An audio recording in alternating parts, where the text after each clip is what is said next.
बांदा जिले में कोटेदार संघ की मौजूदगी में जनपद भर से आए कोटेदारों ने बैठक कर अपनी मांगों को लेकर आगामी 28 जुलाई को लखनऊ में प्रस्तावित धरना प्रदर्शन की रणनीति तैयार की।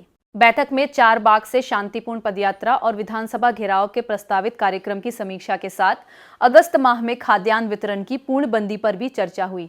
अतर्रा और नरैनी तहसील के कोटेदारों ने आंदोलन को समर्थन दिया। इस दौरान संगठन का विस्तार कर विभिन्न पदों पर पदाधिकारियों की घोषणा की गई। प्रदेश उपाध्यक्ष राजा भैया द्विवेदी ने कोटेदारों से एकजुट होकर अपनी मांगे उठाने का आह्वान किया। बैठक में मंडल और जिला स्तर के पदाधिकारियों सहित बड़ी संख्या में कोटेदार मौजूद रहे। प्रदेश उपाध्यक्ष राजा भैया द्विवेदी आज बांदा जिले के नरैनी तहसील में और नरैनी ब्लॉक के प्रांगण में सभागार में एक कोटेदारों की मीटिंग आहूत की गई है, क्योंकि प्रदेश नेतृत्व राजेश तिवारी के अध्यक्षता में 28 जुलाई को 4 बाग चौराहे से और विधानसभा तक घेराव करेंगे कोटेदार, क्योंकि अन्य प्रदेशों में 200 रुपये कुंटल मिलता है, हमारे उत्तर प्रदेश में 90 रुपये कुंटल लाभांश मिलता है। और 90 रुपये जब लाभांश मिलेगा तो कोटेदारों का भरण पोषण नहीं हो पा रहा है। जब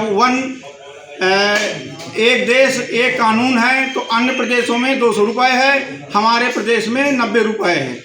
हमारे मुखिया योगी आदित्यनाथ कोरोना काल से हम लोगों ने इतनी मेहनत किया है और कोरोना काल में लोगों ने अपनी जान भी आहुति दे दी है और कोटेदारों को कोई इसका लाभ नहीं मिला है। हमने सरकार भी बनाई है, सरकार के साथ रहना भी चाहते हैं, सरकार का सहयोग करना चाहते हैं, लेकिन सरकार हमारे सहयोग नहीं कर रही है, क्योंकि अन्य प्रदेश में 200 रुपये कुंटल है, हमारे प्रदेश में 90 रुपये कुंटल है। साथ ही साथ हम लोग अपनी मांगों को लखनऊ जा कर के रखेंगे और प्रदेश के मुखिया से आग्रह करेंगे कि हमारा 200 रुपये कुंटल कर दिया जाए, ताकि कोटेदारों का भरण पोषण हो सके।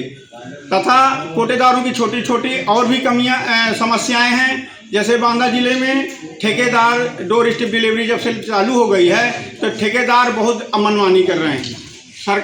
कोई भी अधिकारी कोई खाद्यान्न की गुणवत्ता का जांच नहीं करता है, गुणवत्ता की बिना जांच के खाद्यान्न दिया जाता है। चावल में लुचकी कीड़े पड़े हुए तथा गेहूं को जो देते हैं तो भिगो के देते हैं, 54 किलो की बोरी बना देते हैं जब भिगो दिया जाता है, और जब हमारा 15 दिन के बाद वितरण होता है तो 45 किलो की बोरी निकलती है और हमारी कोई सुनवाई नहीं, क्योंकि पूर्त निरीक्षक को अच्छा खासा उनसे मोटी रकम मिल जाती है, ताकि जबरदस्ती कोटेदारों को 6 बजे के बाद, शाम को 6 बजे के बाद माल नहीं उतरवाना चाहिए, क्योंकि अंधेरा भी हो जाता है। लेकिन कोटेदारों को जबरदस्ती पूर्त निरीक्षक से फ़ोन करके दबाव बना करके गीला गेहूं उतरवा दिया जाता है, कोई सुनवाई नहीं है। कोटेदार घटतौली की कगार में है, कोटेदारों को स्टॉक की कमी आ रही है और कोटेदार बहुत ज़्यादा परेशान हो चुका है। हर तरह से कोटेदारों को आयुष्मान कार्ड बनाना, कोटेदारों को ही पौधारोपण करना।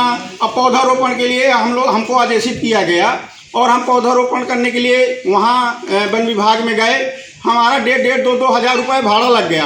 कोटेदारों को 90 रुपये में क्या क्या सरकार कराना चाहती है? कोटेदार क्या करे, कैसे अपने बच्चों को पाले?